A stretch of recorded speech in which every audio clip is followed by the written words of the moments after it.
Top Bed Talk. I'm Monty Mythen. Welcome to this breakout room at EBPOM USA, live from Chicago. The truth of the matter is, for those of you who didn't see the introduction, is I'm in London, England. Bobbie, Jean, if you could introduce yourself first, and then I'll ask Jeanna to introduce herself, and then we'll get a few opening comments, and then what we'll do is play your pre-recorded video, and then we'll get into the general discussion. Bobbie, Jean.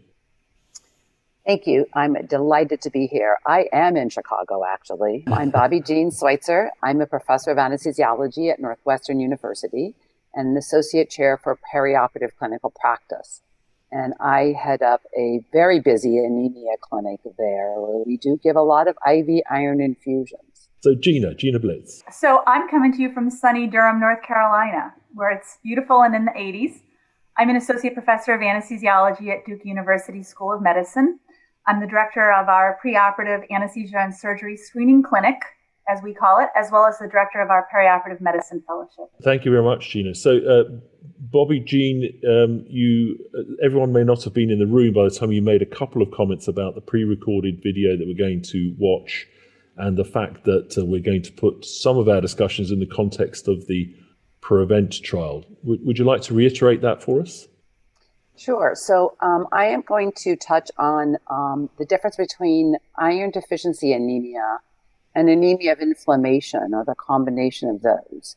And I think this may have some influence on the results of the PREVENT trial. So when we do discuss that, hopefully at the end of this, I think that is important to kind of pay attention to a bit of that, and as well as the use of erythropoietin stimulating agents in addition to IV iron. So in order to tee up the conversation, Bobbie Jean has very kindly recorded a short lecture for us. So if we could play that now.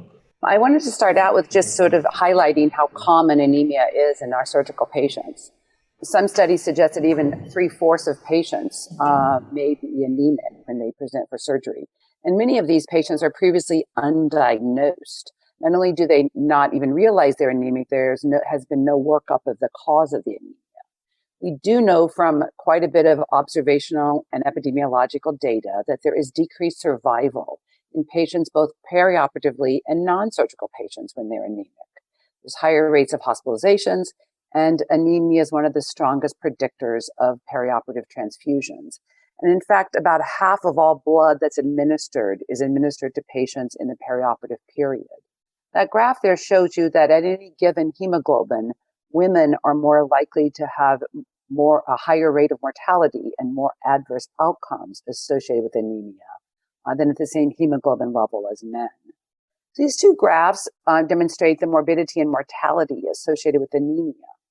I want to call attention to the x-axis. Across that, you will see listed various comorbid conditions or situations such as age greater than 65 years. And the purple bars there represent the morbidity on the left, mortality on the right graph of patients who have neither anemia nor one of those medical conditions. When they have the medical condition, it's represented in the orange bar. Once you add anemia to that comorbid condition, such as a patient who has anemia and cancer, or a patient who has anemia and chronic kidney disease, you can see the mortality and morbidity is represented in those blue columns. And for almost all of these situations, factoring in anemia increases your morbidity and mortality 2 to 3-fold. So what do? Well, in the past, transfusions were the answer. I think everyone felt that there wasn't enough time typically in the perioperative period to address anemia. However, we do know that transfusions carry their own risk. Transfusions for perioperative patients and transfusions for non-surgical patients are associated with increased mortality and increased morbidity. One of the most common complications actually of transfusions is TACO, which is transfusion-associated circulatory overload, which is in the process of administering fluids to patients and adding transfusions to them. Many of these patients do end up with fluid overload.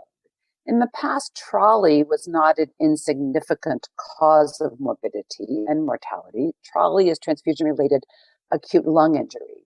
But as we've learned more about the associated risks of that, basically patients who receive blood from women who have been pregnant, particularly multiple pregnancies, are at increased risk for developing TRALI. And with leukocyte reduction, we've also decreased the incidence of TRALI. But other common causes of morbidity and mortality include hemolysis, postoperative infections, multi-organ failure, ARDS, renal failure, insufficiency. That graph shows you some relationship, the risk of, for example, HIV infections or hepatitis C infections, which are quite low in patients who get transfusions, all the way up to other situations that I've mentioned, in relationship to more common causes of death, such as motor vehicle accidents or airline crashes. So why are transfusions so bad? Well, I'm not sure we exactly know. We do know patients who receive transfusions, particularly multiple transfusions, are at risk for hyperkalemia and hypothermia, which predispose them to arrhythmias, predisposed to surgical site infections and other kinds of complications. In stored blood, there's decreased 2,3-DPG, there's decreased ADP, which are both associated with decreased oxygen delivery to tissues. There's increased aggregability and portiformability of red blood cells. And this may lead to overt thrombotic events or more likely microthrombotic events in small capillaries that also then decrease blood delivery and oxygen delivery. There's elevated cytokines in stored blood. The cytokines are typically a marker of inflammation, whether they're just a marker or whether they're associated with complications. An inflammatory response is somewhat unclear. We do know that, interestingly enough, patients who have COVID-19 infections have very, very high cytokine levels, and they also have very, very high ferritin levels, which are not representative of iron deficiency anemia in those patients. A bit more of that later. There's also an increase in free hemoglobin in stored blood. Free hemoglobin is an oxygen-free radical that may be associated with also adverse outcomes. Blood transfusions are expensive. I'm going to present a real-world case here. This is a patient that we actually saw in our preoperative clinic, and we published this as a case report.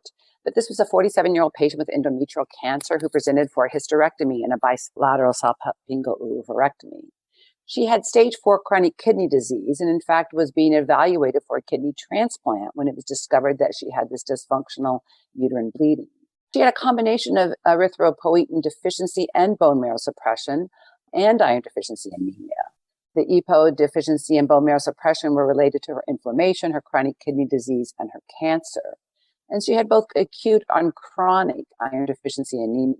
Her hemoglobin was quite low. It was only 7.5 grams per deciliter, 75 for those of you outside of the United States. And her ferritin level and TSAT levels, you can see there, were consistent with iron deficiency anemia.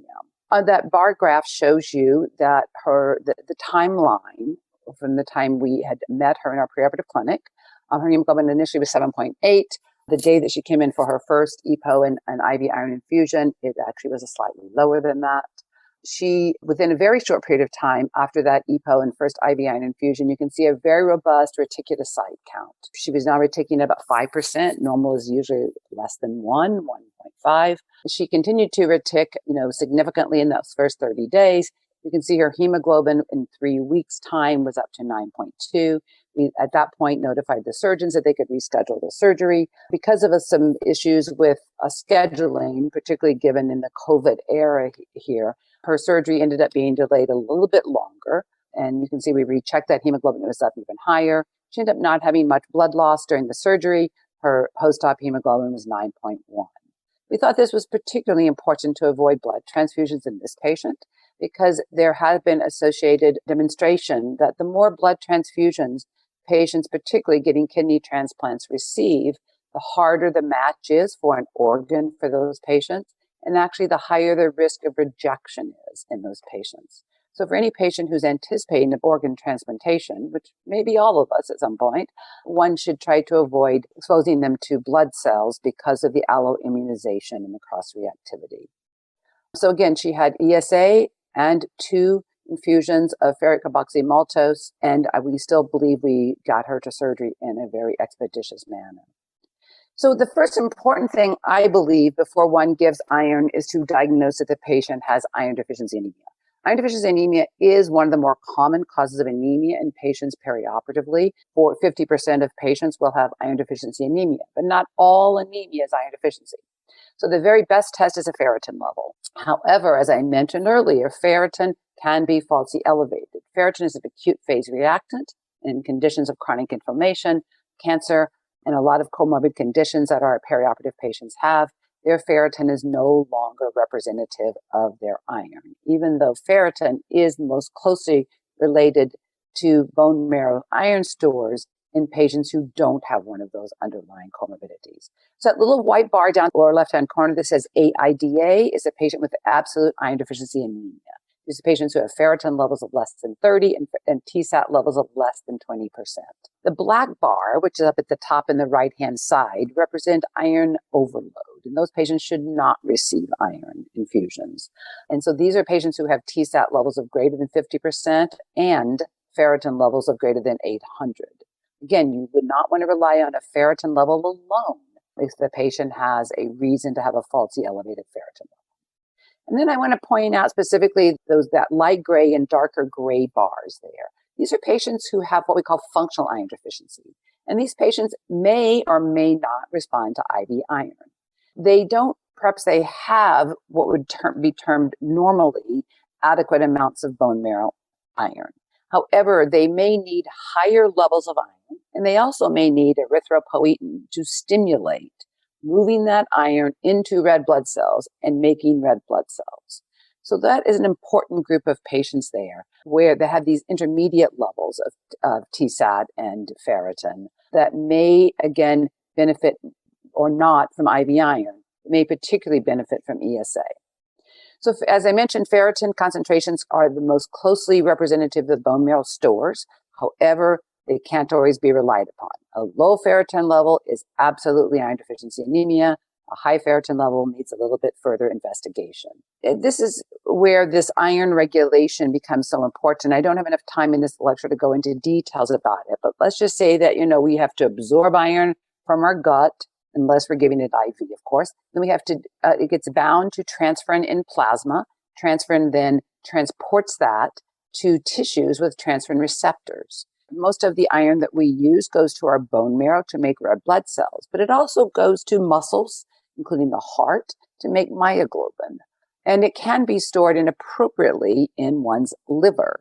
So most of the iron that we use actually is recycled. We did not develop very well as human beings to absorb exogenous iron. I think the concept is that we're born with all the iron we're probably going to need or close to it, and we recycle that from our spleen, breaking down red blood cells, breaking down myoglobin, and just reusing it. So most of the time, you're going to see iron deficiency anemia in people who have blood loss or patients who have significant malabsorption over time, where they can't absorb iron. And that's again where this concept of why IV iron was developed, because many of these patients, the feeling was they would not absorb oral iron. So I also want to remind everybody that iron deficiency by itself is a condition before one develops anemia. The body's pretty smart, and it uses up virtually 100% of its available iron to make red blood cells before you see anemia. And even before you see anemia, you see red blood cells that are small, pale, they're hypochromic, they're microcytic. They do not contain as much hemoglobin as normal red blood cells. Therefore, they do not carry as much oxygen. So even before you see a drop in your actual hemoglobin value, an additional 50% of patients will have microcytic hypochromic red blood cells and or absolute absence of any iron stores. So iron deficiency anemia may actually be associated with some symptomatology such as fatigue and dyspnea, particularly with exertion. And what's important, I think, why I'm really pointing this out is because now if these patients do face blood loss in the perioperative period, they will be facing that on an empty tank. They won't have iron in their bone marrow to replace that lost blood. So about 30% of patients people in the world have iron deficiency anemia. A much higher incidence in the perioperative patients. About 30% of elective surgery patients have IDA, but up to 75% of those having emergency or urgent surgeries have iron deficiency anemia. There's a higher rate in Blacks and Hispanics. It increases with age. Premenopausal women, the most common cause is menstrual blood loss and pregnancy. Each baby takes up about 500 to 600 milligrams of iron from their moms. In postmenopausal men and women, Occult GI bleeding is the leading cause. And that's why it's so important that one doesn't just focus on treating the anemia, but also treats the underlying cause of that anemia. After GI cancers, gynecologic and urologic losses of blood are the most common, and many of those patients also have cancer. Patients who have malabsorption, I mentioned about how long-standing malabsorption or diet restrictions such as vegetarians or vegans will not absorb PO iron adequately. One needs an acidic environment to absorb iron. So if you take chronic PPIs, that will decrease your iron absorption.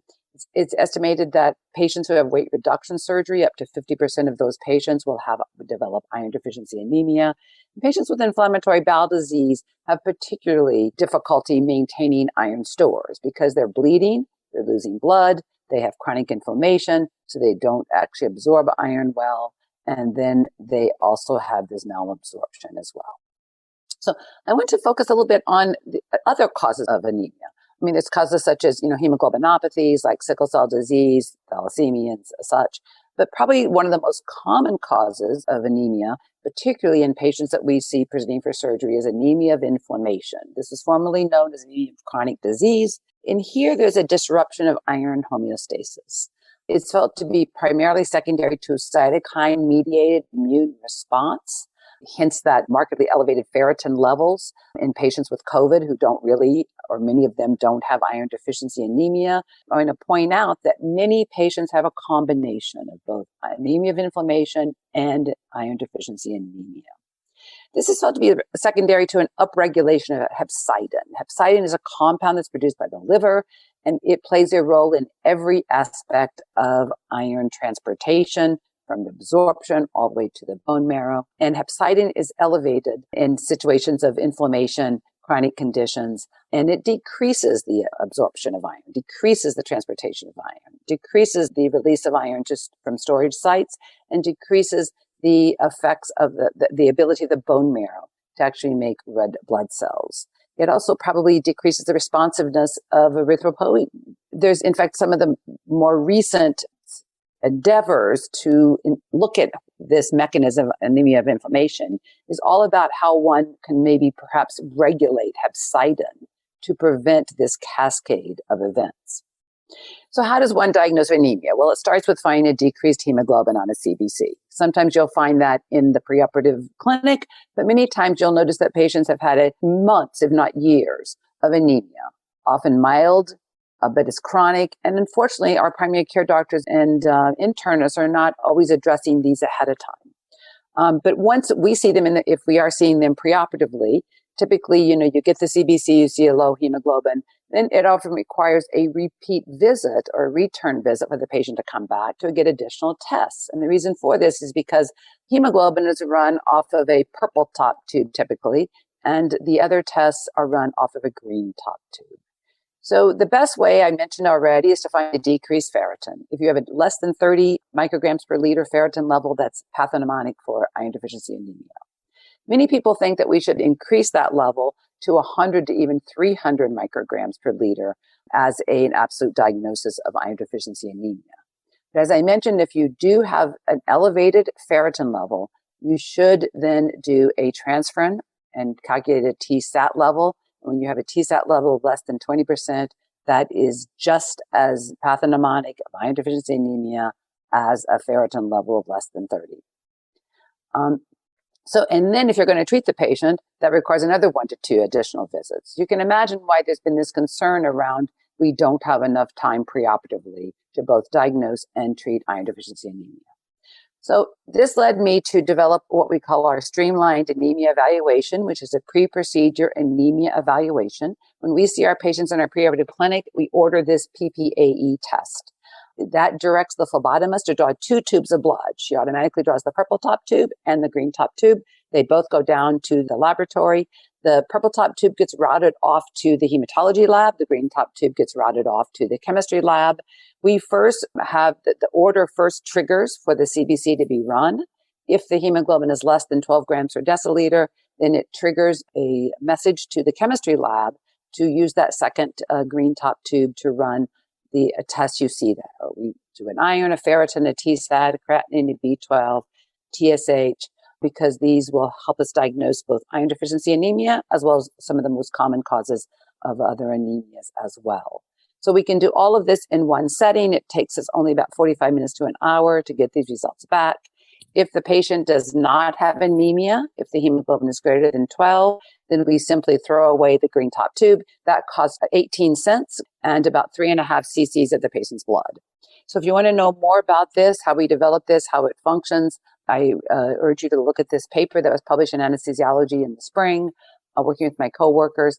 And we showed that we were significantly more likely to be able to diagnose iron deficiency anemia and do that in a much more timely manner and in a much more cost-effective way. So once you do diagnose iron deficiency anemia, you need to replace that iron. So the most traditional way and the cheapest way and the easiest way, at least to prescribe iron, is to just prescribe an oral preparation. These typically have to be taken, though, about 3 to 4 times a day. Most patients aren't terribly compliant with drugs that are taken more than once or twice a day. There's basically 2 major compounds of iron that are available in the United States, ferrous sulfate and ferrous gluconate. They come in different absolute milligrams of iron, but the elemental iron is really what's important. And I must say, I think this is very confusing for many patients. You walk into a regular drugstore in the United States, you will see maybe 30, 40 different iron preparations. Some are, have vitamin C added to them and other things. I want to remind everybody again, as I mentioned before, that it's best absorbed in an acidic environment. So you need to take it with orange juice or something like that. And you need to avoid calcium foods and supplements when you're taking your iron, because calcium binds iron and prevents absorption. And then some foods reduce iron absorption. Some foods that we commonly, are going to be eating or drinking, such as tea, coffee, phosphonated, carbonated beverages. And I mentioned about how antacids block iron secretion. And it seems like virtually 100% of people I meet are on a PPI. I think it's the stress of living in the world today. So there are a lot of problems with oral iron. We know that there's common adverse side effects include nausea, epigastric discomfort, constipation. The side effects are dose related. The more iron you take, the more side effects you're likely to have. Most patients will not take more than 1, maybe 2 iron tablets a day, and usually take them for a very short period of time. We know that about 90% of oral iron is not absorbed, so it ends up in your colon and it causes constipation. So frankly, I have to tell you that most patients either stop taking it or they're taking it in such a way, with calcium products and PPIs, that they're not absorbing their iron. So this led people, I believe, to look for other options. And that was the development of IV iron, which actually has been around for a number of years, but the first preparations were associated with some significant risk of anaphylaxis and allergic reactions and side effects. But the more recent preparations seem to be much better tolerated. It's particularly effective IV iron, or at least we thought it was particularly effective up until some more recent data in situations where you were going to have a limited amount of time. We do know that IV iron is better at raising people's hemoglobins than oral iron, particularly preoperatively. There is also in patients who have a high iron requirements. If you're bleeding more than you're able to make red blood cells, you won't be able to keep up with it just by giving a patient IV iron. Or if you're having chronic hemodialysis, where there's chronic hemolysis, those patients routinely get IV iron on a regular basis. And then, of course, as I mentioned, if you're not going to absorb IV iron, then you are much better able to benefit from the IV rather than oral. And patients who are unwilling to receive transfusions, particularly such as Jehovah's Witness patients, especially if you are trying to increase their iron level or their hemoglobin levels above normal, you often have to really stimulate that bone marrow. So I'm going to talk about a couple of compounds of iron. There's actually about 5 or 6 available around the world. They come in slightly different sizes, meaning doses per unit, but they all effectively work probably similarly and probably have a similar kind of safety profile. So in our anemia clinic, we started out using iron sucrose. One of the problems with iron sucrose is the unit dose is relatively small, only 100 to 200 milligrams.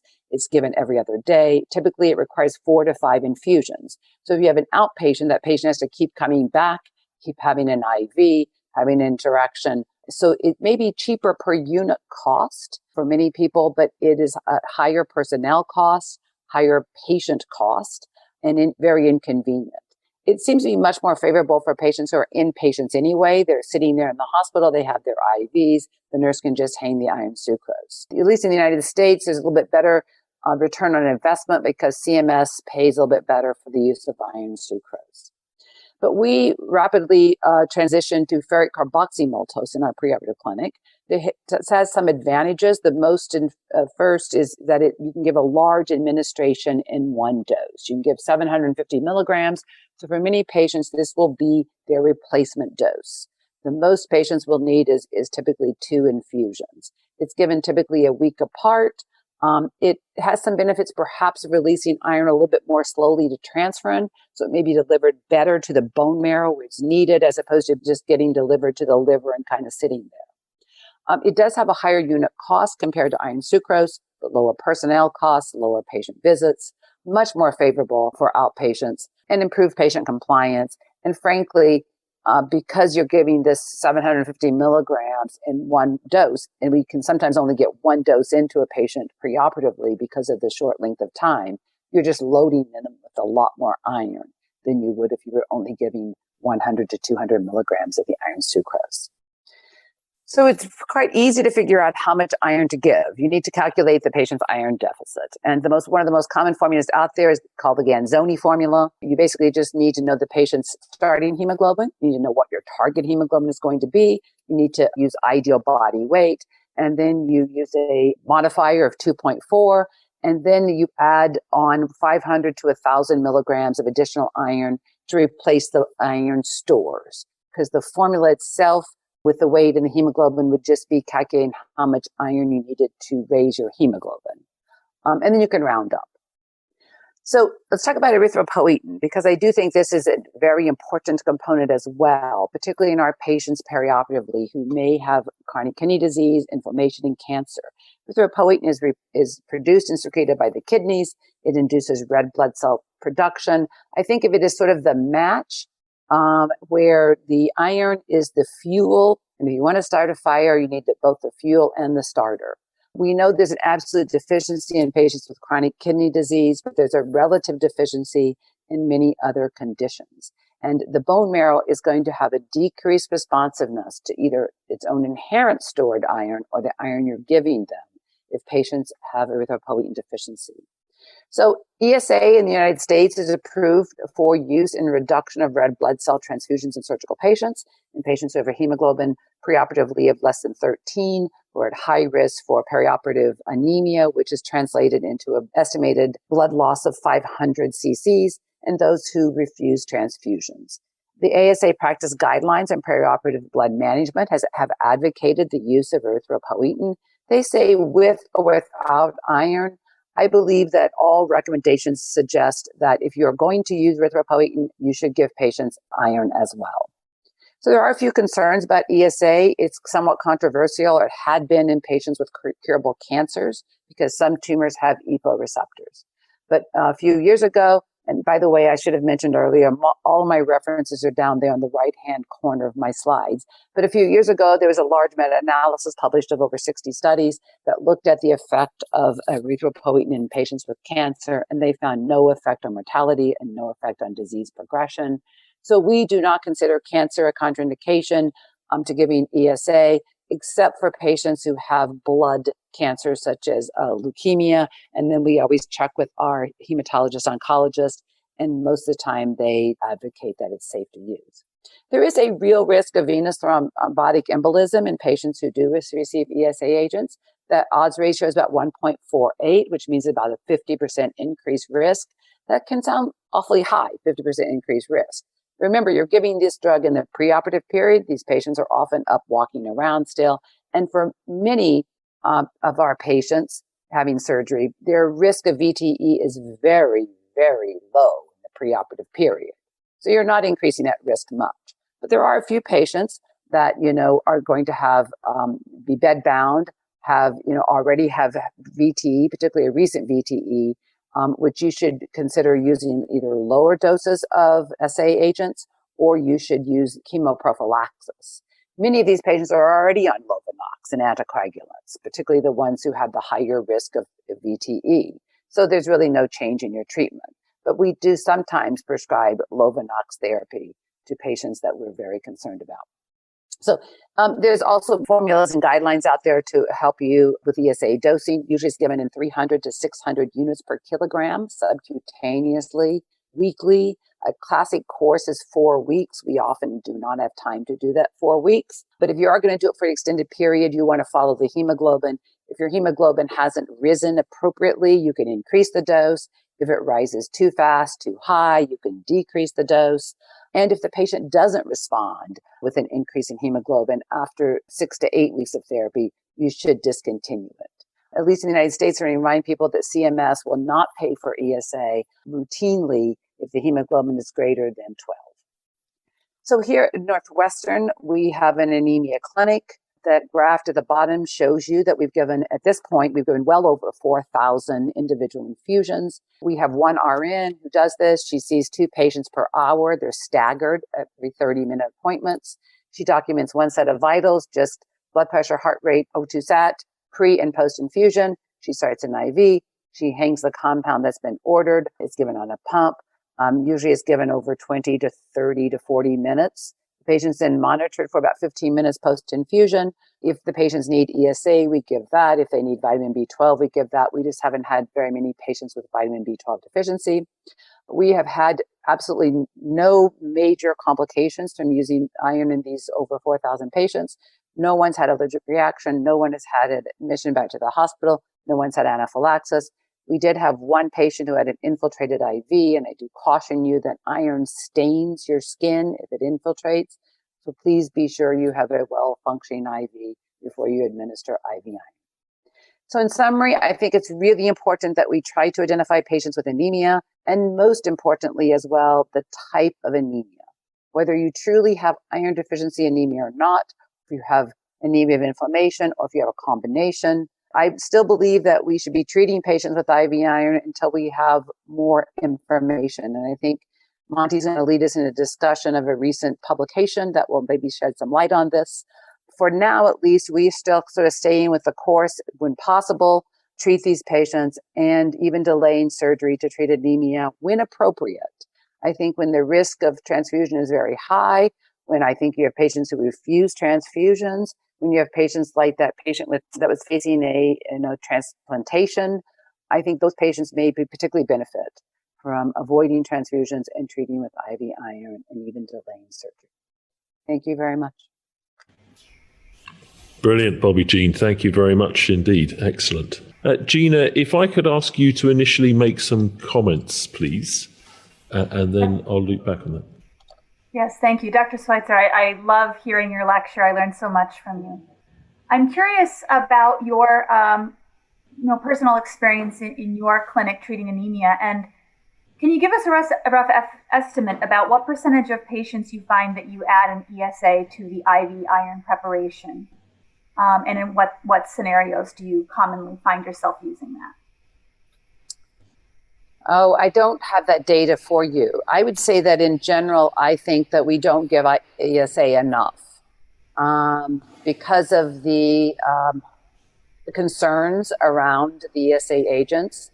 And I think, this was a brand new clinic that we started at Northwestern, and the amount of effort it took to sort of get it started, and then, the effort it took for us to get the ferrocarboxymaltose on formulary, and to my energies of developing this PPAE, I would say we also just wanted to demonstrate that we could do this safely.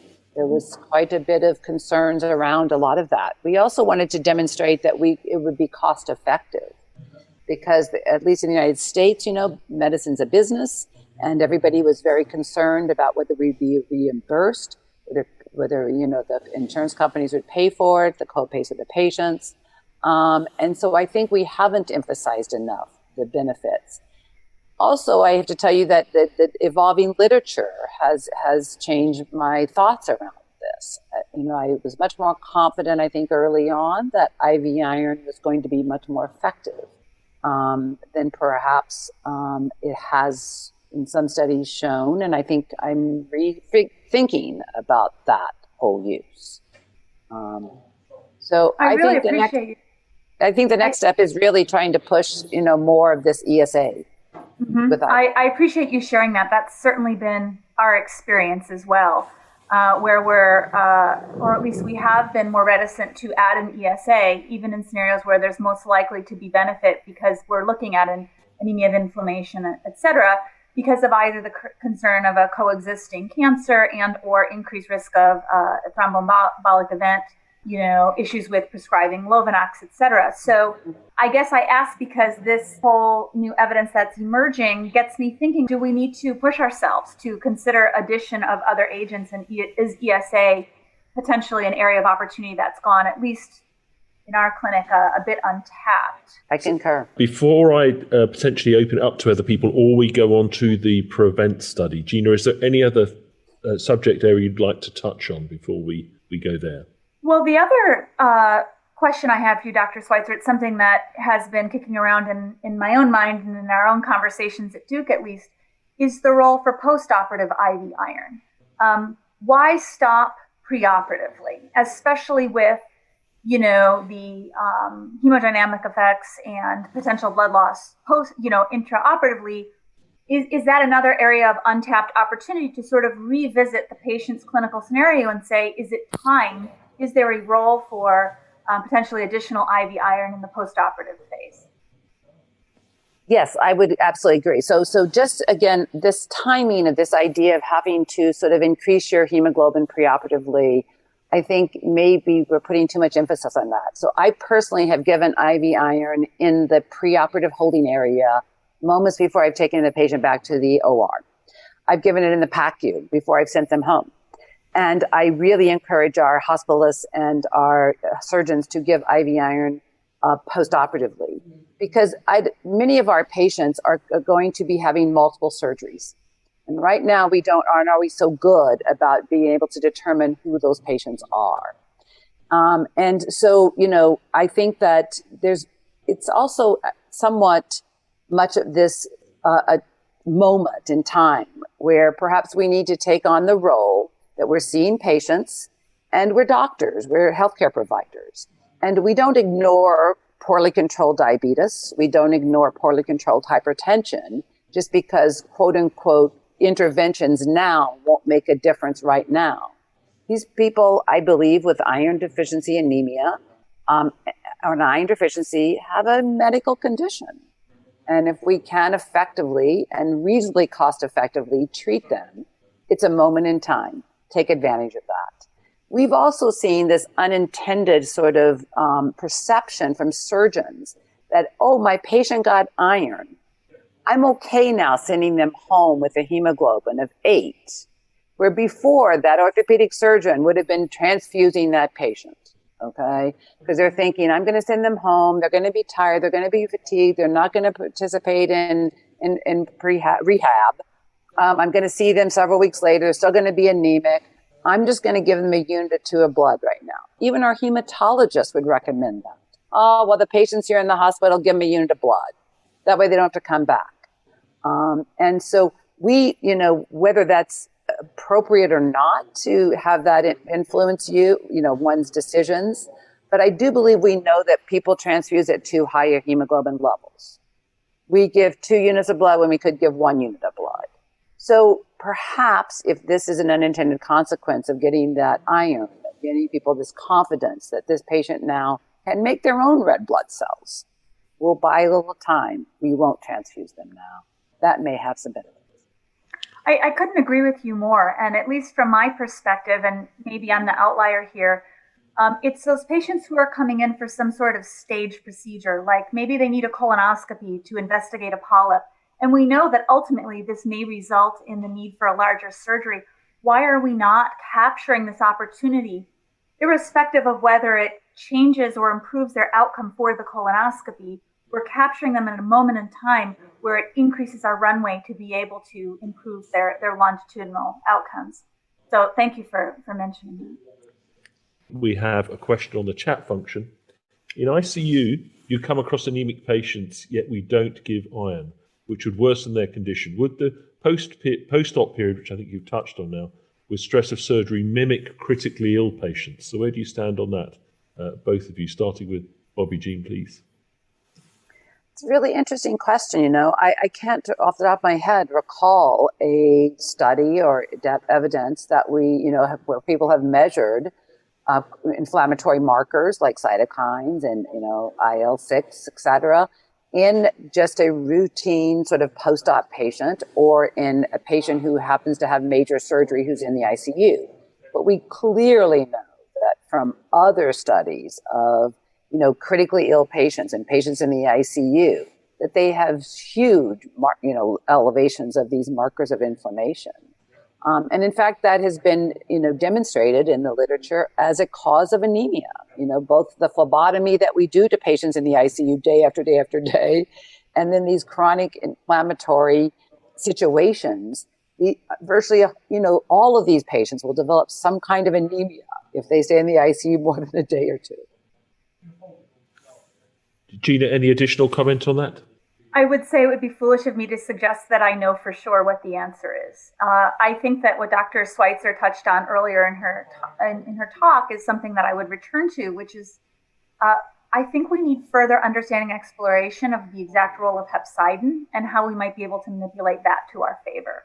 So do I know what would happen today if we pushed further into the IV iron postoperatively? Not certainly. But I think it would be worth investigating and understanding further. And I also would be interested to understand more about hepcidin. But I want to take the last few minutes to get comments on the PREVENT study. As I said, I interviewed Toby Richards, PREVENT study out in the Lancet recently. Just shy of 500 patients in the United Kingdom in a multi-center randomized controlled trial. And the executive summary, the abstract, says for giving intravenous iron preoperatively to treat anemia, there was no difference in outcome. Now, it's a lot more complicated than that, so please do read the paper. We always have to be careful of abstracts and conclusions. Read all of the paper, if you see what I mean. Think hard about it, and also please listen to the interviews and the follow-up interviews we're going to have. So a few minutes each commenting on it, and Bobbie, Jean, I'll ask you to go first. What can and can't we take from that study? I didn't do much in a few minutes, so you should have let Jeanna go first. But I think that what I took from this study is that, as all good studies or all studies, it raised more questions for me than it did answers. Yep. And I do believe the devil's in the details. So I think that kudos to them for doing this study, though, because it was actually a blinded study, which is not easy with iron. If anyone's ever given IV iron, it is black. It is very, very dark. And so to have somebody, get a placebo with saline, you have to do a lot of blinding on a lot of extra work. But that said, they didn't limit the IV iron to patients with iron deficiency anemia.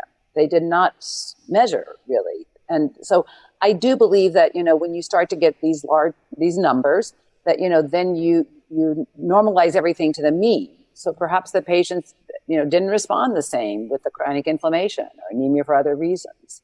They also didn't have very much time ahead of time to see. In fact, there was really no increase in hemoglobins preoperatively, from the best I could tell from the data. But the patients that clearly got IV iron had higher hemoglobins postoperatively. And those hemoglobins tended to rise even longer the longer out. They followed patients out to 6 months. And at first, they say, well, there's no difference in transfusions in the first 30 days, no difference in transfusions in the first 6 months.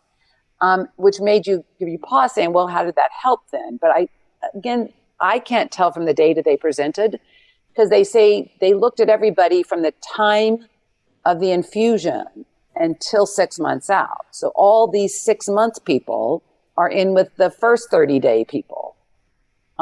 So I can't sort of tease out, did some patients benefit? And again, I think it's like with so many things that we've done in medicine, we find something like aspirin that seems to help people. Then we give it to everybody. We give it to people who don't have a risk for a cardiovascular, cerebrovascular event. And then, of course, we just see the side effects, the negative stuff, the bleeding with the aspirin, right? We did this with beta blockers. There's no question in my mind that it's a subset of patients with stent that aspirin help, a subset of patients that have really severe coronary disease that beta blockers help. But it's not a panacea. You can't just throw it at everybody and expect to see those results. So I think that, unfortunately, this study gives us some good food for thought. We should, pause and say, this should motivate us to really look deeper here. Not just throw IV iron at everybody, but try to see if we can determine. Because at least pathophysiologically, we know IV iron increases your hemoglobin levels. And we know that anemia is associated with bad outcomes. So there seems to be a reasonable, and that transfusions are associated with bad outcomes, a reasonable expectation that if we can raise hemoglobin levels, we can hopefully decrease the risk.